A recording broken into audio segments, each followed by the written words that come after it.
mon édito, chers amis, on va se régaler. Je voulais qu'on revienne sur les propos, l'espèce de conférence de presse de François Planpron, François Bayrou, qui a le culot, François Bayrou, de venir nous dire à nous que nous ne travaillons pas assez, hein, que finalement, il va falloir se mettre au boulot, qu'il va falloir continuer à faire des efforts. Ça fait combien de temps qu'on entend qu'il faut faire des efforts? Et vous, est-ce que vous faites des efforts concrètement dans la haute fonction publique, au gouvernement, dans les agences d'État? Est-ce que ces gens font des efforts? Est-ce que la Cour des comptes fait des efforts? Est-ce que Pierre Moscovici fait des efforts? Est-ce que Clément Beaune fait des efforts? Est-ce qu'Emmanuel Macron fait des efforts? Est-ce que Gérard Larcher fait des efforts? Est-ce que Yael Braun-Pivet fait des efforts? On en discute ce matin. Gros coup de gueule parce que ça commence à suffire maintenant d'avoir des gens qui nous donnent des leçons en permanence. Et donc, on va en parler. Donc, Bayrou nous dit, nous ne travaillons pas assez. Le pays, ne produit pas assez. Cette réunion qui s'est tenue notamment cette semaine sur les finances publiques.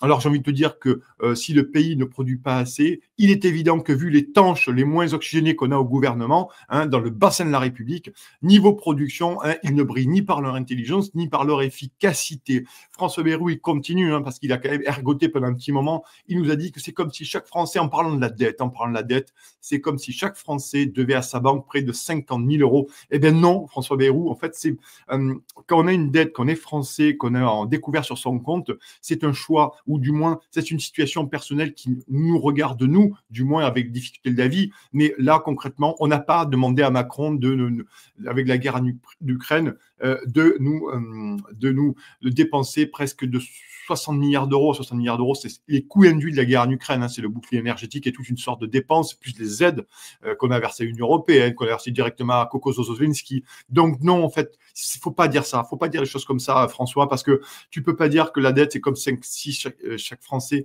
avait 50 000 euros de prêt dans sa banque, parce qu'en fait, on n'a pas choisi, nous, on nous a rien demandé sur la capacité d'aider toute une foule de gens, payer des cabinets de conseil, payer toute une chose. On n'a pas décidé de ça. Vous l'avez fait tout seul, comme des grands. Donc maintenant, ne venez pas nous dire à nous que nous aurions, c'est comme si nous avions une dette de 50 000 euros. C'est absolument faux. En plus, c'est malhonnête. C'est profondément malhonnête. Voilà.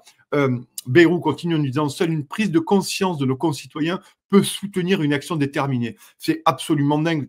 Tu crois qu'on n'a pas conscience que la situation est gravissime, et tu crois que nous n'avons pas conscience aussi que c'est vous les principaux responsables concrètement? Parce que moi, j'ai envie de poser la question à François Bayrou ce matin. Qu'est-ce qu'il a fait, François Bayrou, pendant 5 ans au commissariat au plan, à part avoir bullé? Il n'a même pas ouvert, il n'a même pas commencé à ouvrir un tableau Excel ni un fichier Word, alors qu'il y avait des bureaux à Paris, qu'il avait des bureaux à Pau. Faut pas exagérer, c'est Macron qui a créé pour lui ce poste de haut commissaire au plan. Il n'a absolument rien fait. Il n'avait rien préparé. D'ailleurs, la meilleure preuve, c'est quand il a été nommé Premier ministre, puisque ça faisait quand même 5 ans qu'il était, qui dormait sur le palier devant l'Élysée pour être nommé Premier ministre, puisque c'est le rêve de sa vie. Franchement, quand il est arrivé aux affaires, il n'avait aucune idée de rien, aucun plan de rien, alors que pour autant, il était haut commissaire au plan. Et je ne pense pas qu'il a fait ça bénévolement. Non, il a fait ça sur les frais de la République. Donc, ça serait bien quand même tout de même d'avoir un peu de mesure dans la façon de s'exprimer aux Français, parce que ça énerve tout le monde. Vraiment, ça énerve tout le monde. Voilà. On pourrait parler aussi de Clément Beaune. Clément Beaune, est-ce qu'il bosse aussi? Est-ce qu'il bosse assez, Clément Beaune? Lui, maintenant, qui vient de remplacer François Bayrou au commissariat au plan, bien entendu. Est-ce que les administrateurs et les cadres du Conseil économique et social, ils bossent assez chez eux? Est-ce que les fonctionnaires spéciaux, dont on va parler tout à l'heure, avec le journaliste qui a écrit sur les privilèges de la République, Olivier Calon, est-ce qu'ils bossent assez? Est-ce que nos députés bossent assez? Est-ce que nos sénateurs bossent assez? Ils bossent assez, ces gens-là? Est-ce que nos ministres bossent assez? Est-ce que nos secrétaires d'État bossent assez? Est-ce que nos cabinets ministériels bossent assez? Est-ce que les agences d'État bossent assez? On va en parler de tout ça. En plus, François Bayrou nous dit également qu'il compte s'attaquer au poste en doublon dans l'administration. Alors, moi, j'ai envie de te dire, François, ça serait bien de commencer déjà par ton gouvernement. Moi, je t'invite déjà à la doublette Benjamin Haddad, Jean-Noël Barrot. Ça serait bien, à un moment donné, d'arrêter les doublons.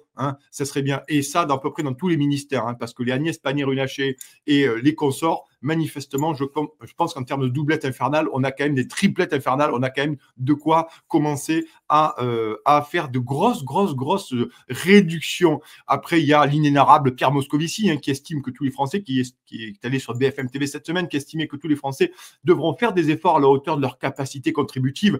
Mais franchement, Pierre Moscovici, mais quelle indignité, comme disait un ancien président de la République qui est maintenant sous bracelet. Moscovici, c'est plus des indemnités qu'il a, c'est un millefeuille version Big Mac d'indemnités, d'avantages, de retraite, de primes. Et ce monsieur est premier magistrat de la Cour des comptes et vient nous dire à nous que nous devons faire des efforts à la hauteur. Donc, est-ce que nous ne pourrions pas commencer par toi, Pierre?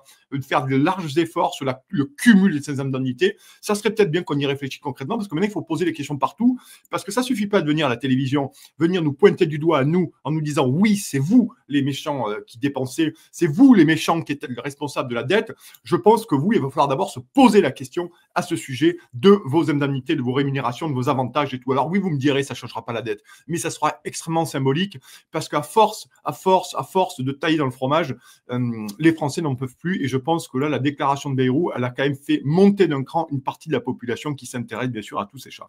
Parce que j'ai envie de le dire, si la France était une entreprise, chers amis, si la France était une entreprise, je peux vous dire que François Bayrou et tout son gouvernement et tous ceux d'avant également, ça fait un petit moment qui serait auditionné, ou du moins qui serait devant le tribunal du commerce. Regardez, je vais vous montrer un graphique sur la dette, notamment. C'est un article, c'est une graphique du Point, hein, c'est date de janvier 2024. Voilà la dette de la France en milliards d'euros.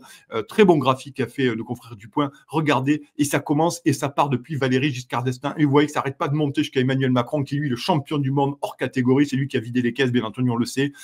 Voilà, donc c'est un graphique extrêmement intéressant. Voilà un peu ce que les gens nous coûtent, et voilà ce que viennent nous dire ces gens. Il faut falloir que les Français fassent des efforts. Voilà, rapidement, pour terminer là-dessus, on va se faire rapidement des grilles d'économie. Je l'ai dit hier chez Clémence. Ce matin, j'espère que François Bayrou nous écoute. Les privilégiés de la République, 23 milliards d'euros par an. Les agences d'État qui ne sont en fait que des centrales de recyclage pour les gros pantoufleurs des copains, hein, c'est 90 milliards d'euros par an. Les accords de Paris, c'est 40 milliards d'euros par an. Quid de l'argent gaspillé en Ukraine et foutu en l'air en Ukraine pour financer on ne sait qui, surtout qu'au cause de Zelensky et certains de ses ministres, concrètement, hein. Quid de la dette qui a explosé pendant le Covid, notamment sur tout ce qui était protection des Français. Enfin, la protection des Français, c'est surtout la protection des Français avec notre propre argent, c'est quand même assez savoureux, hein. Quid de l'argent dépensé aussi dans le bouclier énergétique, parce que ces zozos ne veulent pas sortir du marché européen de l'énergie. On pourrait poser la question, on pourrait poser beaucoup de questions comme ça, mais on prendrait 2 heures là-dessus. En tout cas, aussi rapidement, notamment, on nous parle aujourd'hui de repousser l'âge légal de la retraite. Ça a déjà été fait, mais ces gens-là voudraient aller sur 70 ans, vous le savez, pressuriser les impôts sur la classe moyenne, égorger les petits chefs d'entreprise avec l'URSSAF et les cotisations. Et maintenant, ces gens voudraient qu'à un moment donné, on indexe le niveau de remboursement avec le niveau des impôts. Mais c'est terminé, ça fait, c'est plus la liberté, c'est plus l'égalité, c'est plus la fraternité, c'est plus rien. C'est une société à l'américaine où c'est les plus gros qui permettront de se soigner, de continuer à vivre, et les autres, rien. Et en plus, dans ce schéma où nous sommes censés cotiser pour l'avenir, pour permettre de nous protéger en cas de coup dur dans l'existence. En fait, la réalité, c'est que nous sommes vraiment arrivés au bout du chemin avec ces gens qui racontent absolument n'importe quoi, qui nous pointent du doigt et qui font une espèce d'inversion accusatoire dans lequel ils sont en train de nous envoyer dans le mur. Voilà. Donc, vous prenez vos responsabilités, vous coupez dans les dépenses, vous coupez dans vos dépenses déjà, vous arrêtez de donner de l'argent à n'importe qui, et puis vous viendrez voir les Français pour que nous puissions faire des efforts. Mais les Français, ils sont à la couenne. Les Français, ils sont à l'os. Donc, arrêtez de venir taper sur les Français, arrêtez de faire des petits cours comme ça d'éducation civique en nous menaçant de la dette, en nous menaçant du chaos parce que nous ne pourrions pas assez d'efforts. C'est terminé. Voilà, ce matin, c'était mon gros coup de gueule sur cette conférence de presse de François Bayrou avec ses jolis graphiques en rouge là, et ses fromages et ses lignes. En tout cas, voilà, on commence immédiatement la matinale, chers amis. En tout cas, vous êtes sur Toxin, vous êtes bien, partagez, likez, ça commence immédiatement. Allez, c'est parti.